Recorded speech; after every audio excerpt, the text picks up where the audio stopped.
Ladies and gentlemen, welcome to another edition of your favorite midday NFL news show on the internet. Fourth and Forever, a Roundtable sports production, real coverage from real fans. We have Colby filling in for Richie as he is perusing around Los Angeles leading up to this Thursday night football game. Colby, thank you so much for setting aside some of your very valuable time and hanging out with TD and I today. Hey, man, the ultimate fill-in guy here for Roundtable Sports. That's what I call myself, the most versatile piece that we got here. And don't worry, guys, that bachelor's degree's coming, okay? So don't worry. Once I have that, I'm expecting a pay raise. So just you wait until a salary is right around the bend. But, hey, man, fourth and sometimes. That's what I call it when I'm on the show. Fourth and sometimes. Fourth and sometimes, man. He is indeed around. TD, what up, man? How you feeling? I'm feeling great. Another beautiful day. We got football tonight. Good game. Shout out to the NFC West Roundtable crew who's out in LA right now getting ready for their live show for the game tonight. And listen, man, we got a lot of predictions to get through today. Let's have some fun. Let's do it. That's what I'm saying. Folks, we ask that as soon as when you come in, hit that thumbs up sign for us. It's the easiest way to show love over here. We want to propel this out to the YouTube algorithm so more rabid football fans can discover this show and add to our community. As always, please roll call yourself in the chat. Let us know where you're tuning in from. I'm talking to all of the lurkers, all of the people who just watch, don't engage in the chat. This is your time. I got to tell you what, I am a bit envious of what I've been seeing over there, boys, of the guys up in LA. Fun fact, Jake, our Rams contributor, got stopped by a police officer the second he landed in Los Angeles. It turned out that it was a fan who just watched his channel, but Jake was just like, dude, I thought I was getting arrested or something like that. But turns out that they just got off of the plane. You know, we see the boys in blue wanting a picture with our Rams and 49ers representative. You know, we have the guys over there in an Airbnb. I'm glad to see that it was not the original house that they DM'd us yesterday, that it was indeed a better situation. Had Z-Bot dropped, I think, close to like $150 on groceries for a 36-hour period. I don't think that they eat all of this, to be honest with you. I don't at all, but I'm feeling good about this, man. I'm glad that they're out there having a good time, and I hope that they can, just do their thing. Z-Bot got the munchies, man. Z-Bot got the munchies. That's what I'm talking about, man. That's what I'm talking about. But, hey, you know what? Might as well start off with that Thursday night matchup. We have Macaroni Jones is taking on the LA Rams in SoFi Stadium. And when I tell you, man, this 49ers team is the most injured squad I think I have perhaps seen in NFL history. No Brandon Ayuk, no George Kittle, no Juwan Jennings. They still have Christian McCaffrey, thankfully. A couple of other key injuries. No Ricky Pearsall. I have no idea who their wide receiving core is. I think this brings an awesome opportunity for Mac Jones to go out there and build on a potential legacy. TD, thoughts on this game? Who wins it, man? The San Francisco 49ers, Macaroni Jones, or does Matthew Stafford lay down the pipe this evening? Go ahead. You got to give it up to the Rams. This is the team that consistently plays everyone well. You know, whether they win or lose, they do it consistently, competitively. So I'm going to go with the Rams in this one. The back and forth with the quarterback situation for the 49ers cannot be healthy. You know, you're preparing one way, preparing another. You want to go to Mac Jones' strength, then you want to go to, Brock Purdy's string. That can throw a little wrench in the thing, and it can get the rest of the team a little bit inconsistent and, the continuity at the position. So I think that's an issue. Now, the 49ers does have a good defense, and that's going to be good. But at the same token, the Rams, it doesn't matter if you have a good defense or not. They compete with everybody. So I give them the edge in this one to come out with the victory. But it is a divisional opponent. You cannot guarantee anything. These are the games. Divisional opponents always play each other even tougher. So 49ers will put up a fight. It'll be a good game. Colby, what do you think, man? Obviously you have a lot of experience with Mac Jones, right? He was the quarterback of your favorite team for quite some time. He's dealing with a lot of injuries. Is there a world where you could see the 49ers march into SoFi and pull off the upset of upsets? When I look at the 49ers, I think that they're obviously not the team that they used to be, but I think that they do still have enough talent. I think the coaching staff is still good enough, at least in the regular season, to be able to beat any team, no matter how good, no matter how bad. And I just think they're in this weird transition period where it's going to take some time for them to get back to kind of this baseline level that we've known the 49ers to be at. But I don't think that they're there right now. If there's one thing I know about Mac Jones is that he really is a pure pocket passing quarterback. Now, he has some mobility to him, but it's not going to be a part of the game plan, that's for sure. You're not going to see him with design quarterback runs. I think it makes that a lot easier to get to the quarterback when you do have a quarterback that is a pure pocket passing type of guy. I think what the Rams do defensively is very, very underrated. The way that they disguise some of their blitzes, they disguise some of their coverages. They got guys, they got dogs all over that defensive line, at least in my opinion. So I think they are going to get the pressure on Mac Jones. I think it is going to be a little bit too much. And then as for the Rams offense, that is star-studded with veterans. That's star-studded with a wide receiver in Puka Nacua, who is a true MVP candidate right now, on pace for over 2,000 yards. In fact, over 2,100 yards. So he's going on an absolute tear. I think it's going to be really, really difficult for them to stop him. And then even then, the Rams run the top 3 most motion in the NFL. And I just think that the 49ers are going to have a hard time stopping that. At the end of the day, do I believe in Stafford more?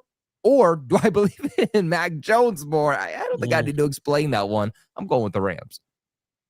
Mac Jones, man. Listen, you know what? It's going to be a test. I think the only way that the 49ers can stand a shot is if they get Christian McCaffrey going, right? And you're going up against a top 10 run defense in the NFL. They're holding opponents to only 3.9 yards per carry. And it's so clear that Christian McCaffrey is going to be the piece this evening because, quite frankly, what else do they have, right? Wide receiver 1 through 7 at this point are on the IR or on the injury report in general. So there has to be a couple of unsung heroes that need to step up. It's going to be tough. Don't sleep on Salah's defense, though. If you think that this is going to be a lopsided victory for the LA Rams, like 30-10 or like some absurd point differential, I think people are going to be disappointed. In fact, I got to look up the betting lines on this one because whatever it is, I'm going to have to take the plus points for the 49ers. 49ers Rams spread. Curious to see where that's at. The spread for this game is plus 8.5. I'm taking that any day of the week. Yeah, I am taking that in a division game day of the week. Yeah, it's plus 8.5. And they're probably accounting for home field advantage and the fact that half of their roster is in body bags at this point. But one of their starting receivers is Kendrick Bourne. Guys, literally, essentially the starting offense. They also have Christian McCaffrey, but the starting offense for the 49ers was the Patriots starting offense in 2021 to 2023. So you're telling me that Mac Jones already has that? Got KB, he's got that baby. Chemistry already is what you're saying. He's got it with KB, but that's about it. He's got it with KB. Right now, I'm kind of curious to look at this depth chart right now. Like, who the hell is available for the San Francisco 49ers? All right. Wow. All right. Kendrick Bourne is wide receiver number 1. Yeah. You have MVS. You have Marquez Valdez-Scantling. All right. He's been around the league a time or two. Sky Moore. Oh, man. Who remembers that absolute legend from the Kansas City Chiefs days? And Demarcus Robinson.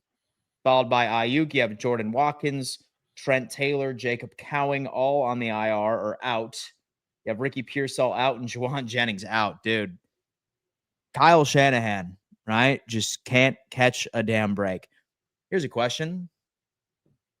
Would it be unfair to question the contract Brock Purdy received this offseason?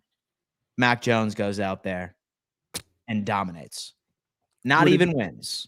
But goes out there and has like a 3-touchdown game. Yeah. Would it be frowned upon to question whether or not paying Brock Purdy was the right move if Mac Jones goes out there and has a hell of a game this evening? TD.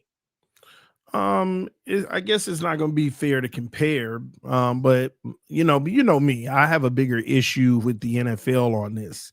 Paying these mid quarterbacks or even above average quarterbacks.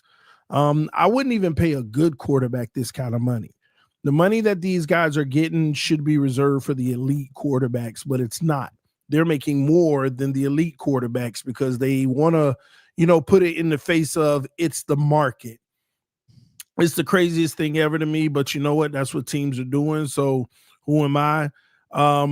So I question the contract in general. Brock Purdy is not an elite quarterback. Is he good? Yeah, and sometimes he can be really good, but he's not elite. So it doesn't matter how Mac Jones does. That didn't say anything to me. I mean, for me, Sam Darnold had a year like Mac Jones had, So at the end of the day, I just think the NFL has an issue with contracts that I feel like you should be questioning everybody's who's not elite. And so I got to tell you, man, last week when Brock did play, I thought Mac Jones's tenure were far more impressive. That's just me. I was a proponent of not paying Brock Purdy an absurd contract. And while it wasn't too crazy, while it wasn't as large as many of us were anticipating, it's just the Shanahan system to me, man. Just about anybody can dominate in that system. Colby, thoughts? Should we be questioning the Brock Purdy contract if Mac Jones goes out there and balls with his roster tonight? Well, we should have questioned the Brock Purdy contract a couple of months ago. And to be honest, that has absolutely nothing to do with Mac Jones. I mean, I think TD said it perfectly. And this was my initial thoughts when he got that extension was, is he a good quarterback? Yes. Is he a starting quarterback? Yes. Is he an elite quarterback? No. Does he excel in offense past its limitations? No. He doesn't do any of these things. And that's what quarterbacks who make $50+ million are supposed to be able to do. I think what the 49ers were scared of was to suck. And they said, at least if we give this guy a massive contract, at least at the very least, we will be mid. We will never suck. We won't be a bottom 5 team in the NFL. And I feel like they got so scared of that narrative that they went out and gave him a contract that, to be quite honest with you, he just did not deserve. They didn't want to get back into the quarterback carousel because it can get a lot worse than Brock Purdy, but could also get better than Brock Purdy. It's one of those situations where, okay, you have a boat, and it's an old boat. It's like 2007, 2008 boat. It gets the job done, but you got this mystery box, and the mystery box could be a little dingy, or at the end of the day, the mystery box could be an absolute brand new 2025 state-of-the-art yacht. It felt like they didn't want to take the chance on the potential yacht, and they stuck with what they had and stuck with what they knew. So at the end of the day, if Mac Jones goes out there and he balls out, it's one game. I think you need to see it for an entire season. But we know that this is a type of offense, especially under Shanahan, that can make quarterbacks look good. It's an offensive-minded system. It's a quarterback-friendly system. So it's hard to take too much away from it. But this was also Shanahan's guy from the 2021 draft. That was the guy that he won. So it wouldn't surprise me if Mac Jones does ultimately look good. But you got ties back to Purdy at this point. You just gave him the contract. You're not allowed to make the switch. You did it to yourself. I'll tell you what, man, we will see what happens this evening. If Richie, if you are watching this show, and all the guys of the NFC West Roundtable, I sincerely hope that you enjoy yourself. Jason has become a member. Jason, we sincerely appreciate you, brother. Jason! Thank you so much. Thank you so much for hooking us up. All right, guys, listen, we need to move on to some Sunday matchups, and probably one of the biggest ones of the evening, or Sunday as far as narratives are concerned. Dillon Gabriel makes his debut in Cleveland versus a Brian Flores defense. It's not in Cleveland, excuse me. It's in London. However, he's making his debut. He's going up against a defense like that in Minnesota. I could imagine they're probably a little feeling some type of way about their recent matchup against the Steelers. Colby, thoughts on this? Who do you think has this win? And more importantly, what are your expectations for Dillon Gabriel? Yeah, so there's going to be a pick six in this game for the Vikings. I think he's going to be sacked probably 5-6 times. There's probably going to be a fumble recovery on top of that for the Vikings. Man, what Brian Flores does is absolutely insane. I mean, even if you look at last year, that Vikings defense, they had players, but especially that secondary was easily the worst in the league. But it's because of how he designs his defense, the way that he disguises coverage, disguises blitz. He finds unique ways to get alternative pressure. I just don't think that Dillon Gabriel is going to be able to take advantage with the offense that is surrounding him. of a dominant defense that the Vikings are going to ultimately put out there. And I think that the Vikings haven't been as good as we projected. I think they're still finding their footing, obviously dealing with injuries. But at the end of the day, you got Dillon Gabriel, who, hey, friend of the podcast. We saw him at the Senior Bowl, Dan. And let me tell you, this guy might have been the most inconsistent, at least one of the most inconsistent quarterbacks there. Didn't really understand the draft pick and why they drafted him so high. And I still don't. Honestly, he's not the guy that I would be putting under center. It feels more like we're going to put him under center, not because he's the better quarterback, but we're going to put him under center because we used a higher draft pick on him. So he's therefore higher on the depth chart. So I think this is going to be a rough game for the Cleveland Browns. This thing might just genuinely be a blowout. Yeah, say that I'm Kevin Stefanski. I think that maybe he's experiencing a lot of pressure from watching what the Giants did last week, where they ended up putting Jackson Dart out there against a quality team in the league, being like, oh, my guy can do that too, right? Like, we have a decent offensive line. We have a good defense. Maybe he ends up keeping him in the game, but I don't think that this is the defense to do that against. I mean, I suppose there's no better time than now. And I just don't see him succeeding. Sort of like you alluded to, I think he's going to get sacked an absurd amount of times. There's going to be quite a few turnovers. But again, I think what's not being talked about enough is this defensive battle. Yes, I know it's the Browns. We laugh at the Cleveland Browns. But at the end of the day, this Cleveland Browns team has a very good defense. Top 3 all across the league in the vast majority of numbers that matter. And I haven't heard an update on J.J. McCarthy yet. I think they're going with Carson Wentz once again this weekend. I wouldn't be surprised if this game is very close. Wow. And I'm not even suggesting that Dillon Gabriel is going to do well. I just think that this is how much of a shot-for-shot type performance both defenses are going to be putting out in London. TD, thoughts on this game, expectations for Dillon Gabriel? The expectation is to not lose the game. Don't be a reason why your team loses. The O-line could be bad. Make sure you get rid of the football. Make sure you make smart decisions. I'm not going to count all sacks on him unless the coverage is good and he's running into them. You can't expect greatness from Dillon Gabriel in this situation. It's not like he's a first-round pick or anything like that. So he has a little bit of a leash for me. But I think I don't know, as long as he's disciplined, take what they give him. Don't try to overdo anything and be the superstar, because that's what Drake May did. Drake May wasn't a superstar. He just took what they gave him and kept the flow of the game going and made a few plays, 3 or 4 plays that said, okay, that's all. And if you lose, just don't be a part of the reason. That's my expectation. Okay. Throwing boneheaded picks, part of the reason.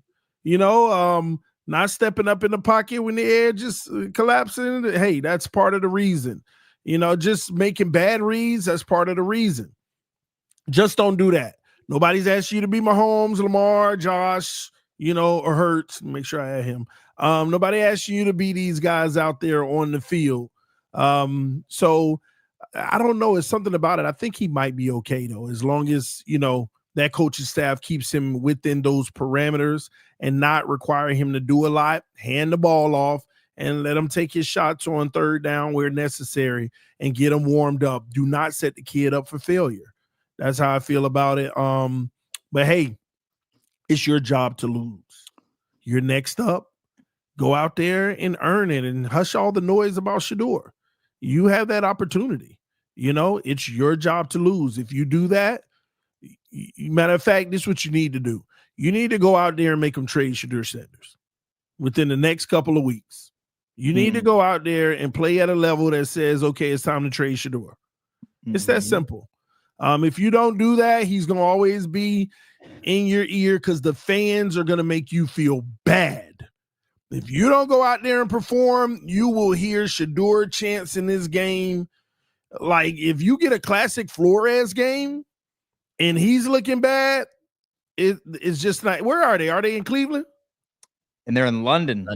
Oh, yeah. Okay. So it may not be as bad. But, yeah, you don't set yourself up to go back to your first home game and the crowd is screaming another guy's name.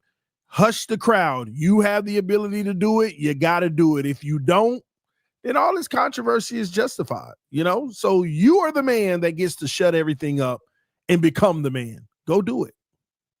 And become the man, indeed. I was sharing my screen there because I didn't hear Colby's take on this viral clip that has been circulating around the internet. Oh, yeah.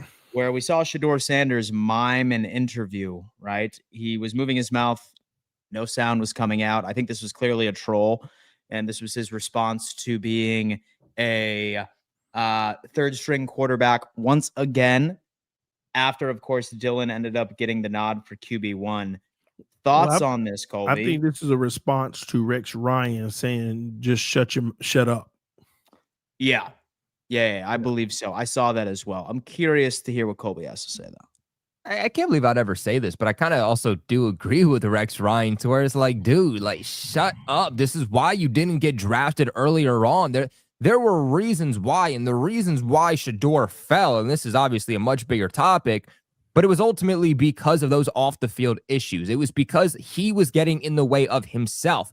There were reportedly teams that took him off their board because they were also scared about what would happen if they didn't succeed year one with Shedeur, and was his dad going to come in and change the atmosphere too? He just feels like more of a character than he does a laser-focused football player that is focused on trying to be better. Don't talk to the media if you don't think that you're in a good head place. Don't talk to the media if you feel like you're going to say something that's going to slip up. You're required Focus. Yeah. Well, you are required to, but you're not required to sit there and pout or put your hands over like this. You know what I'm saying? Like, there's been multiple times where I feel like we see Shedeur not necessarily be the leader that I think he needs to be to climb up the depth chart, because what is he? Quarterback 3 on that depth chart right now? The way that he's going to get opportunities to play and the way that he's going to win the starting quarterback job isn't just by fate. It's not by luck. It's not just by playing good football, but they have to trust him to get to that point. Tom Brady got to that point. I'm obviously not comparing the two, but Tom Brady got to that point because of what he was doing behind the scenes. Tom Brady was taking every rep in practice like he was fighting in the playoffs. That's what Shedeur needs to do. And Tom Brady will be the one to tell him that, considering him and Tom Brady are as close as they are. So I don't know. I do still think that Shedeur is ultimately standing in his way. I said this earlier in today's episode. I think Shedeur is easily the best to second best quarterback on that roster right now. There's a reason he's not getting playing time. And I think that the reason is ultimately himself. Damn, man. Damn. I can tell you that much. Like, here's the deal. I think that there is some sort of fantasy land going around right now where people are just like, hey, you know what? It's just Shedeur. It's because of his father. That's why, like, he's not getting all of these nods as QB1.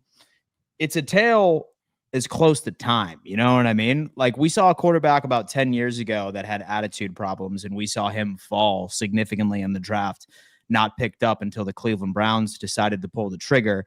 That was Johnny Manziel. Like, it's the exact same thing. I'm curious. Maybe he did it to respond to Rex Ryan, but we'll see. I still think he's going to get an opportunity to start for the Cleveland Browns. I think that all 4 quarterbacks will probably end up starting at this point because I don't see Dylan Gabriel succeeding. What will he do with that opportunity, though? That is going to be the question. TD, any thoughts? Yeah, I think 90% of most people make unfair assumptions about Shedeur Sanders. Unfair assumptions. Let me repeat that. Because every time I hear somebody's take on this, it's purely an assumption. What off the field issues did he have before the draft? Not a single one. Model character, got good grades, did what he had to do. Rex Ryan goes on where this has nothing to do with Shedeur Sanders and starts talking about, you need to be sitting in the front of the room. And thank you, Marcellus Wiley, for pointing out so much footage from college all the way to NFL with the Browns. Who's in the front row? Shedeur Sanders. Actually, the man that's always in the front row, learning. When they have a day off, he's at a facility or at a school practicing. He has done nothing but continue to work. And if you knew Shedeur before the NFL, then you would know this is very quiet of Shedeur since the season started in Cleveland. Shedeur hasn't said anything other than answer questions in his press conferences and give his honest opinion. and hasn't thrown anybody under the bus. Now, outside of that building, when he says, when you look at the play around the league, hey, that's the shot that was taken by Shedeur, but that's against other teams. Looking at the play around the league, some of the bad quarterback play, he feels he can do better than that. What's wrong with him saying that? I think we fantasize on making sure, once again, I told y'all this in the last show, there is a want to humble him and his family to not succeed because they have done nothing but said they were going to win and win every step of the way. Like in life and everything. And some reason, a lot of people have this notion in their spirit, their soul, I don't know what it is, that, hey, it's not fair that people that want to win go win. They need to, have losses in life like me or other people. Like, I don't know what it is. The kid ain't doing nothing but going to work every day, working hard, shutting his mouth, and then when they ask him a question, he gives an honest opinion, but nobody can tell me what the off-field issues are. Nobody can tell me, even the why teams passed up on him and all of this and that stuff. Half of that stuff has been fabricated. And last thing I'll say on this, him being quiet, if you're required to talk to the media, then everybody wants them to just don't say nothing and shut up, but you're required to. That was genius of him. Say what you want to say, but just make sure they can't hear it so they can't report on it. But they're going to make an issue of that too. If he would have came in and been like, then look at the arrogance. What do you want him to do? Shut up completely? Look at the arrogance. Talk to you without you hearing a word? Look at the charades. Say something if he's honest. Oh, look at the cockiness. He needs to shut up. Tell us. If somebody give a take on what should he do being required to actually meet with the media, what does he do? It's easy. It's pecking season. Why is everybody says he's a third string quarterback? He needs to shut up. Why don't you tell the media he's a third string quarterback? Why are y'all interviewing him? Nobody's saying that, are they? Nobody. Damn, this is really about this is about the clicks they can get off of him. It's that simple because everybody is tuned into this situation. That's all this is about. Like, let's be honest here about it. Okay, this is more about do you want to see him succeed or do you want to see him humble? And when you dig deep down in yourself, every individual person, you got to ask yourself honestly. I don't care either way. If you want to see him humble, good for you. If you want to see him succeed, good for you. I don't care either way, but at least be honest. Pick a side. You want to see him humble or do you want to see him succeed? Pick a side and then let that be known when you make your comments or your takes. That way we'll be like, oh, okay, well, I see where you're coming from. No need to go back and forth. That's just what's happening, man. At the end of the day, he's going to get a shot like Dan said. And everybody's dreading that moment. And half the people who are hoping, even if he does, most people don't even want him to get a shot. That's why they're doing what they're doing. And then if he does get the shot, they're just hoping, please let it be the Browns and be sucky so we can amplify it on you. I've seen Cam Ward. I've seen Patrick Mahomes. I've seen Lamar Jackson. Tua, obviously, all in this season, in the regular season when it matters most, do that same dumb run that Shedeur did in the preseason. But theirs were actually worse. You saw Lamar's last week, right? Went back like 26 yards or the week before, whatever. Do you see how Shedeur got ripped up for? This is an NFL play. Who does that? Well, your elite of all elites have done that already this season, all of them. Ain't a word, not a single word. That's all it's about. He's polarizing because of who he is, and people just need to be honest about the situation. The kid can't do anything right. TD, I think, though, that two things can be true at the same time. Like, I think that, like me personally, I think that he will be a good quarterback, and I do think that he does deserve the shot, especially in the regular season, not just a preseason, but in the regular season, a shot to actually show what he's got. He's a good football player. I don't think that there's any argument, and there shouldn't be any argument about that. But especially people like me, like you, like the fans who obviously don't have right now those one-on-one connections to be able to do our due diligence on this. We only have what we've heard.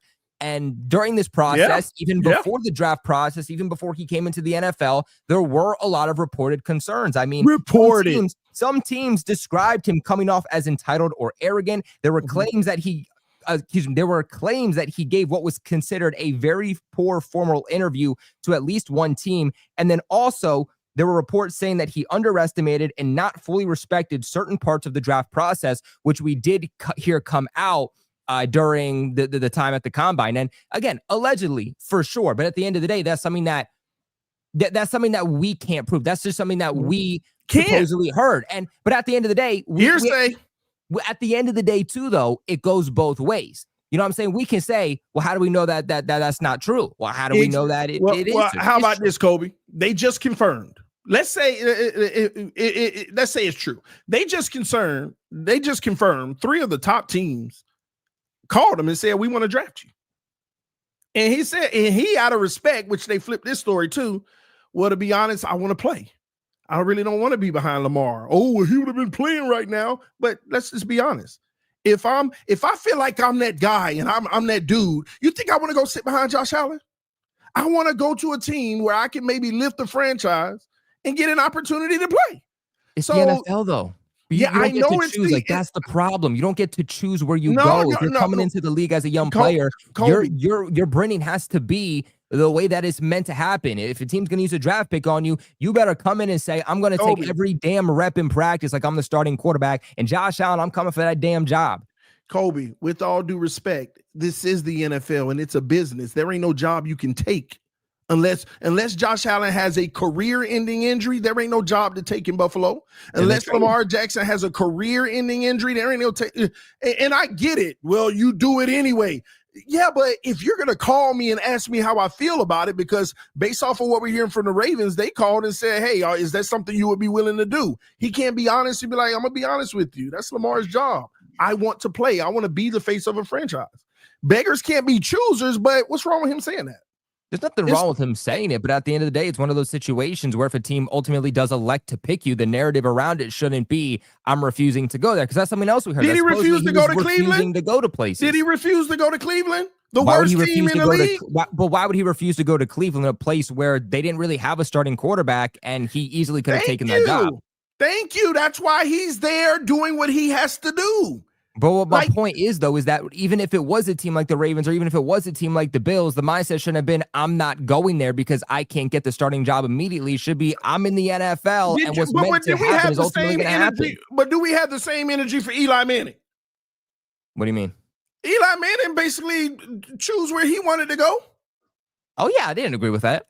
Yeah, but Eli Manning. This is where I do, though. This is where I do. At the end of the day, if you don't want to, you don't want to. Now, he's living with the consequence of that, Kobe. This is the problem. People act like you can't make decisions for yourself that may not be the best decision you would have made. As long as he's not complaining about the consequence, he's living it out in Cleveland. He's not complaining about every team not taking him. What has this kid continued to say on camera? Hey, man, nothing's guaranteed. My job is to come in and work hard. You show me an interview other than the one recently where he said to play around the league, I know I can do better than that. Show me another interview since he's been in the NFL that he has been negative. Has he not been everything but positive, saying all the right stuff? It's my job to make the best of my situation. I'm just here to work hard. It's not up to me who's in the depth chart. Hey, Dylan's here, Flacco's here. I'm third. I'm just trying to do my job and prove myself. He has never had an interview outside of saying exactly what he need to say, other than people scrutinizing the most recent one. So that's what I don't get. I'll tell you what. At the end of the day, though, then sue them for defamation. If everything that the media is saying is wrong, sue them for defamation. Sue the people that are coming out with this narrative. I'm gonna have to put my foot down here. The chat would like us to move on. Anyway, the chat would like us to move on. But yes. All right. Well, hey, listen. We will see how Dylan Gabriel does against the Minnesota Vikings. All right. How about this? All right. Let's talk about actual proven rookie quarterbacks, all right? I want to talk about my boy, Jackson Dart. Darterific. Heading on down to New Orleans, man.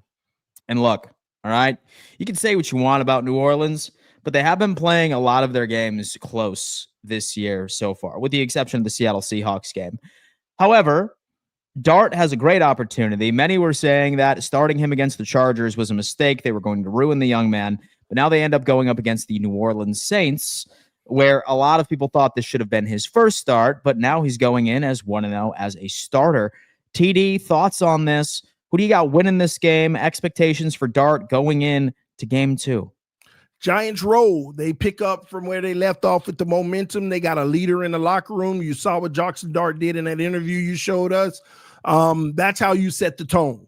And you know what? This is what I'm talking about. Same thing I was saying with Dylan Gabriel just now. Ain't no setting up for a failure. Just go out and do your job and don't be the reason you lose the game. And that's what Jackson Dart just did. And now that team is pumped. They are excited. They are ready. They get a new energy. Lead us, Jackson Dart. And he got in front of that team and gave shout outs to the defense. I love that, man. When you get in that locker room, it wasn't pretty on offense, but defense, y'all held us down. That's bringing the team together. That's recognizing, because a lot of quarterbacks, they just talk about their side of the ball. They don't mention or give credit to how the defense held them down. That was leadership, and that was a huge moment for him because he got a locker room that looks at him and say, okay, we're going to allow you to lead us. Let's go. So he's going to continue that with the Saints. The Saints haven't been able to show that yet with any quarterback, and they're just a train wreck. Again, I've been telling people for years, the Saints are going to go through several years of trying to get out of cap purgatory, and they're going to do it like they're competing every year but be bad every year, and that's what they're dealing with. People don't realize what the Saints did 4 years ago. How much they stretched their cap out, like kept reing up contracts when the team wasn't even good anymore. It was crazy. Now they're feeling it. Now they're feeling it indeed. Colby, thoughts on this? Can Jackson Dart pick up the momentum of where he left off last week against the, I'd say, desperate Saints right now at home? The Saints have been better, like you said, than people understand. Now, ultimately, all that matters is if you win, right? There's no such things as moral wins or moral losses. At the end of the day, you win games in the NFL or you lose games. And right now, the Saints haven't won games. But against some pretty decent teams, including the Bills last week, they were in on those games. I think they're in on those games for a reason. They just have to find a way to not sit on themselves in the fourth quarter, because that is the fourth quarter is the quarter that matters the most, right? The second half is where football games are won. And I think that's the transition that they need to make. Now, obviously, the Saints, they don't have a whole lot of talent overall, but I'm looking at the New York Giants, and they also don't have a whole lot of talent. Jackson Dart did something really, really special last week. And, even during the offseason, he looked really, really good. We'll see what he can be in the NFL, but now there's a little bit more film out there on him. I think that the Chargers underestimated Jackson Dart, and I think they underestimated the effect that he was going to have on the Giants. After looking at the upset that the Giants were able to put on the Chargers last week, I think the Saints are going to take the Giants as a much more serious competitor. And maybe this is the upset. I'm not exactly sure, but I'm actually going to take the New Orleans Saints on this one to be able to pull out a close one. Yeah, that's an upset. The Saints. Well, I mean, dude, listen, they've been flirting with it, and surprisingly enough, Rattler has been protecting the football for the most part. He has been playing smart football. He's not really putting the ball in harm's way. I'm interested. I'm still going with the Giants. I'm a big Dart fan. I like what Scattaboo is doing out there. Interested to see how the offense somewhat changes, of course, without Malik Neighbors, since he is out for the season now, unfortunately. I mean, damn, talk about terrible luck for Giants fans, right? You finally get a taste of somewhat exciting quarterback play, and then boom, your wide receiver one goes down for the season. We'll see, man. We will see. Hey, Dan, real quick, I got a question for you. You taking the over or under of 4.5 years for Cam Scatabo in the NFL? Just because of how he plays football, he loves contact. Taking the over or under on that one? I think he ends up getting a second contract. I think that he'll go to about 5 or 6 years. He does, man. He looks for contact out there. Yep. I'm convinced at this point. I'm not sure if it's an ego thing. He just wants to show the world, hey, man, listen, I ate my Wheaties. And so I don't skip out on leg day or my lifts. He's aggressive, man. He really, really is. But, as long as he stays in the weight room, right? And he keeps on playing that clean running style, I feel like he'll be all right. So what do you think about that, TD?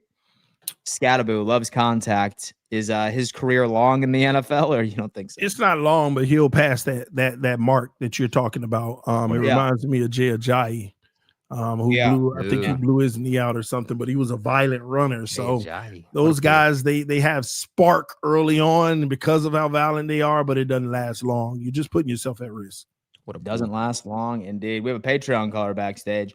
Dwayne's in the building. Dwayne, what up, man? What's up, Dwayne? What's up, guys? How you doing? I'm good. Chilling, I'm good, man. How you doing? TD, I think you're right about Shedeur Kobe. I think the only point about Shedeur I think you're missing is he's a number 3, not a number 2. Yeah, but why is he a number 3?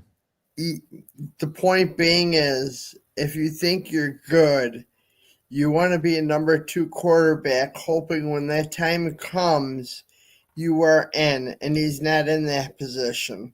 Rex Ryan just runs his mouth. That is what that is. I think it's more of a persona that Shedeur has had around him since college, TD, that has given everybody this perception. Mm-hmm. But he has behaved since he's been in NFL. The other topic is Kobe, man. What's your expectations of May going into Buffalo? And on that note, I am out. DF forever. Man, shout out DF, man. I'm Dwayne, man. Man, I'm expecting Drake May to be able to take advantage of some bad football. Not that the Buffalo Bills are a bad football team, but they do have holes. They do have holes, and I'm expecting Drake May to take advantage of that. I'm expecting him to not turn the football over, and I'm expecting him to just take what is ultimately given to him. I think that we're going to see the Patriots go for it on 4th down a few times. Drake May is the best 3rd and 4th down quarterback in the entire National Football League. The Patriots only missed, I believe it was 1 4th down last week. It was like they converted 6 or 7 of them, so this team's getting more and more aggressive on 4th down as each week goes on, and they're building confidence. So I think Drake May, give me a rushing touchdown for him. He's really been doing a lot on the ground. I'll take over 30 rushing yards for him, and I'm going to go with like 250 passing yards. That's what I think his stat line will be. How many? That, Dan? How many? 250 passing yards? 280.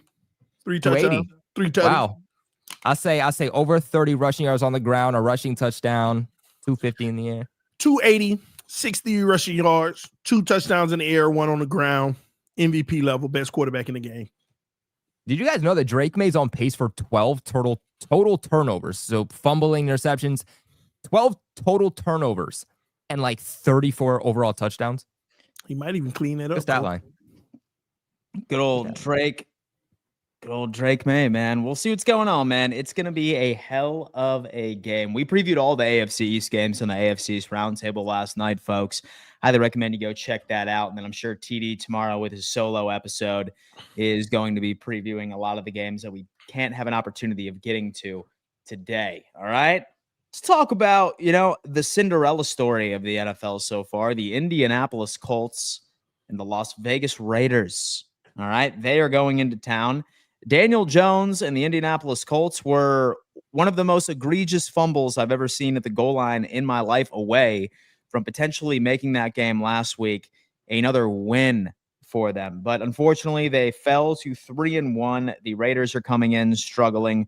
It looks like Ashton Jeanty is back to his college stance, which at least appears to be more effective. Michael Myers. What do you guys think about this one? Does Indianapolis end up getting back to their winning ways? Or does a desperate team like the Las Vegas Raiders end up coming back? Colby, thoughts on this one? I mean, yeah, the Raiders are not winning this game. I feel like the Raiders are getting worse and worse as time goes on. Like, they haven't been able to take advantage of bad football other than the New England Patriots week 1. I feel like they're still trying to figure out their footing. They're trying to figure out their identity. There's a lot of injured pieces for them, especially on the offensive line. And I think an underrated part to the Colts is their defense, is that pass rush. So I think that they are ultimately going to eat. If the Raiders have any chance of getting back on track and winning this game, it's going to be because of Ashton Jeanty coming back with that, college Michael Myers stance. And he's going to need to go for 160 plus yards on the ground, dominate time of possession, string together long offensive drives. And Geno Smith, for the love of God, just cannot turn the football over, which has been a major, major issue for him so far this season. I think that this is a game where the Colts get back on track. I feel like in a lot of ways they beat themselves last week. Like you said, Dan, they had an opportunity to win that football game. But again, what did they do? They shot themselves in the foot. They are playing really, really hot football right now. The weapons they have in the air on the offensive side of the football, I think, is a really, really good matchup for a secondary in the Raiders that is struggling big time. So give me the Colts in this game by multiple possessions. It's now an intriguing storyline as well. You saw two very abrupt retirements yesterday from the Indianapolis Colts, both Xavier Howard and Leonard Williams, and decided to call it a career. I still think that their defense is fine. One thing I got to do, and I think Cincinnati Bengals fans must be punching air at this point, because that defensive coordinator, Lou Anarumo, is really taking that Colts defense to an entire new level, right? I was always a big fan of the guy. I had no idea why Cincinnati walked away from him. But, I mean, he's proven a lot of people wrong, man. He's running a great ship over there. I'm going to have to give it to the Indianapolis Colts. I don't trust the Raiders yet. I don't think that Geno Smith is the answer. TD, thoughts? Do the Colts get back to their winning ways? Well, I have a question for you, Dan. Why did you preference the Colts as getting back to their desperate ways 5 minutes ago? No, I said the Las Vegas Raiders are a desperate team. Oh, the Raiders. I said Raiders are desperate. Right. Yeah, I said Raiders, not the Colts. The Colts are going to dominate this game. Yeah, they're a good team. They're actually a good team. They're coached well. The defense is playing well, and I could see Xavier Howard actually retiring like he did. To be quite honest with you, he had been bad. He had hit week 1 versus Miami. He was balling. After that, man, he's been terrible for the last 3 games. And I'm gonna be honest with you, they probably told him, "Hey, we're about to make a change. We're about to put another guy out there."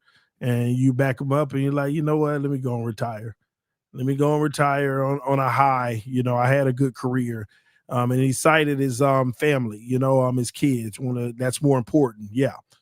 So salute to Xavier Howard, by the way. Good career. One of the best corners in Dolphins history. Had a really good year. And also, dealing with injuries in the back part of his year. Plus he was dealing with some with the coach too. So yeah, man, good career. Congratulations on your success in the NFL overall. But the Colts, they move forward without him, and they're gonna be all right, man. They're a good team. They compete with the best of them. They're in every game. They're winning games. Even the one they lost, they competed. And the Raiders just ain't ready, man. They're trying to figure it out. They're just not a great team. They got a few things going for themselves, but this is all about the coach for me. A surprise story, and I'm actually not going to I'm not going to bet against the Colts until, I see a reason to. Let's go Colts. Let's go Colts. Let's go Indianapolis Colts, man. We're all about it over here at the Fourth and Forever show, man. We're all about these gents. That's for damn sure. All right, man. I want to move on to a game that has quite a few storylines attached to it. Now I'm hearing that Lamar Jackson is going to try and play on Sunday. It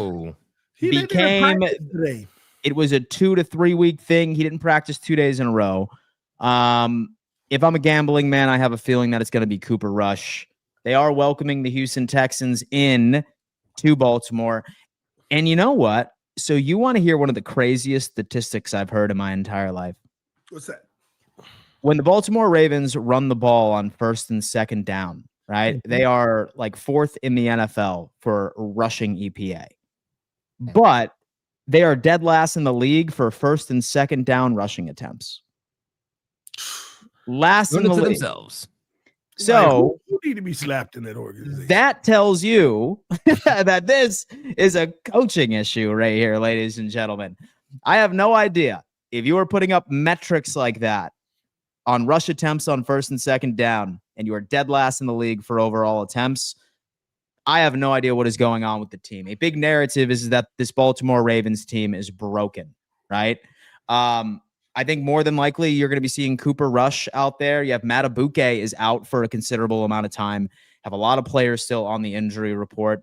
But then you have that home field advantage. Houston has been struggling as well, although that they did end up skunking, of course, their opponent last week. I'm not particularly sure that I'm bought in on that offense just yet. I still think that they have a lot of issues. I think their offensive line is certainly and so a mistake. My question to you guys is this: even with Lamar and all of the injuries, considering how much Houston has been struggling as well, who's winning this game? Very difficult for me to pinpoint it, even with CJ Stroud healthy.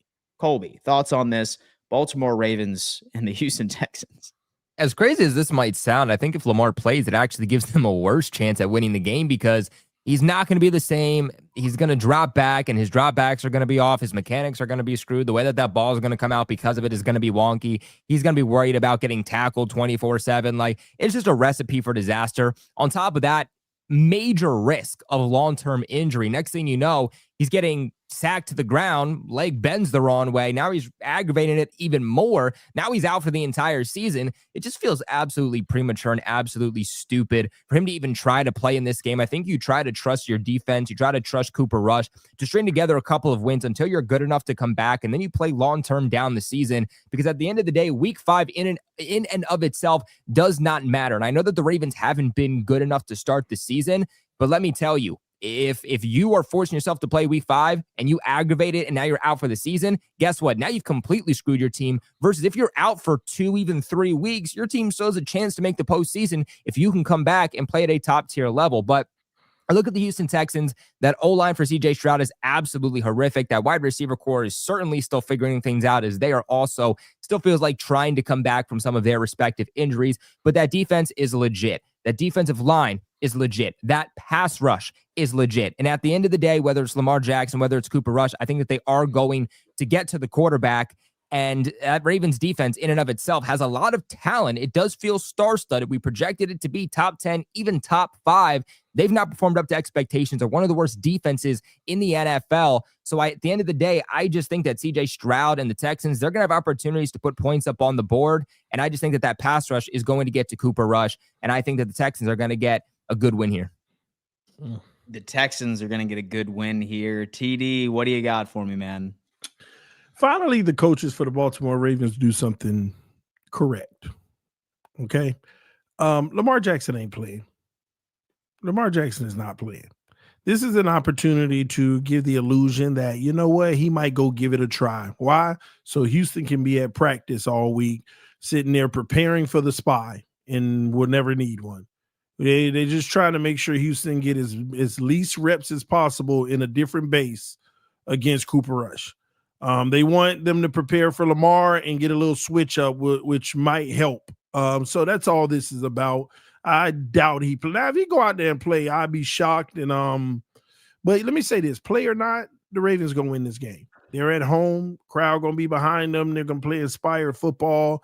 They can't fall in the dirt like this, and if they do, oh my gosh, it's panic mode time. And it's a proven team. It's a well-established, proven team that although we can poop on every loss they get, they still typically in the season with 11, 12, 13 wins. Even when we like last year, Chiefs get a loss and we're like, oh my gosh, it's over. But then you look up, how many games did they win? Like, the great teams win games so low-key, you don't even realize. Like Buffalo, I didn't realize until the season was over how many wins y'all had last year. It was ridiculous. And I realized y'all played bad teams. But anyway, but yeah, they'll win this game. They're gonna give their all. The Texans got multiple issues, in my opinion. And you think I'm gonna get all excited based off of the team they played last week? No. I think they got multiple issues going on. And now CJ Stroud go out there, ball out against this team. And then we'll talk about, okay, they turning it around. But until that happens, I'm going to go with the Ravens. Damn. Go with the Baltimore Ravens on this one. I'm going to have to go with the Houston Texans, surprisingly enough. I think that their scoring defense is going to make some plays. I think that their defense alone will associate about 14 points of this overall matchup. I think that Cooper Rush is going to struggle. It's a really good defense over in Houston. I wouldn't be completely shocked if this game was like a 14-10. I think that very well could be the game, right? It's going to be very low scoring. It's going to be almost unwatchable. But I think that I'm going to have to go with 14-10 on the roster. Folks, I'm going to give a giant shout out to our good friends over on Sleeper Picks. Folks, Sleeper Picks, hands down, #1 player prop platform on the market today. Right now, they're matching 100% of your first deposit all the way up to $100. It's a very simple process. If, for example, you think Mac Jones is going to destroy his passing yards, go on ahead and download Sleeper. Put Mac Jones a part of your parlay. Pick anywhere between 2 to 6 players. Accurately predict whether they are going above or below their projected stat line, and you could see some crazy returns, sometimes up to 1,000x. Terms and conditions apply. Always play responsibly. Link is in description. Damn. A beautiful time around here. All right, boys, that's going to have to do it for another edition. Fourth and Forever, right? Your go-to NFL news, show, and predictions. Tomorrow, TD is going to be doing his solo episode on Friday, where I'm going to get a haircut, and Colby is going to go do his thing. TD, what do you got to say for the audience, and what should they expect tomorrow for the remainder? They should expect a lot of subscriber interaction. Also some things like NFL centric, not Dolphins, not Bills, not Patriots, not any particular team, but more so the rest of the previews too. Yeah, most of that's going to be the first thing, but I'll knock that out. But we're going to talk some things that's happening around the league. I want to talk about a few trends and things like that, and projections for the future as well. So y'all come through, hang out, let's talk football, man. TD football talk. Yeah, let's go. Yeah, I like it. Love to hear that. Colby, how you doing? Man, I'm good, man. I'm good. I'm excited for this football game. I'm looking down. I'm looking at some stats here about the Buffalo Bills and New England Patriots. Man, I did not know y'all were struggling that bad against the run. I'm honestly thinking at this point, Ramondre Stevenson, breakout game, okay? He might go for 120 yards. I'm going to be honest with you. Only time is going to tell. But all seriousness, man, it's always good to be on the show, filling in for my boy Rich. Fourth and Forever, baby. Make sure you guys hit that subscribe button. It is going to be a good week of football. Colby, I hope y'all good week of football, indeed. Folks, thank you so much for tuning in to your favorite NFL news show on the internet. Hit that thumbs up sign, subscribe, turn on bell notifications, and I will see you next time. Peace. Peace.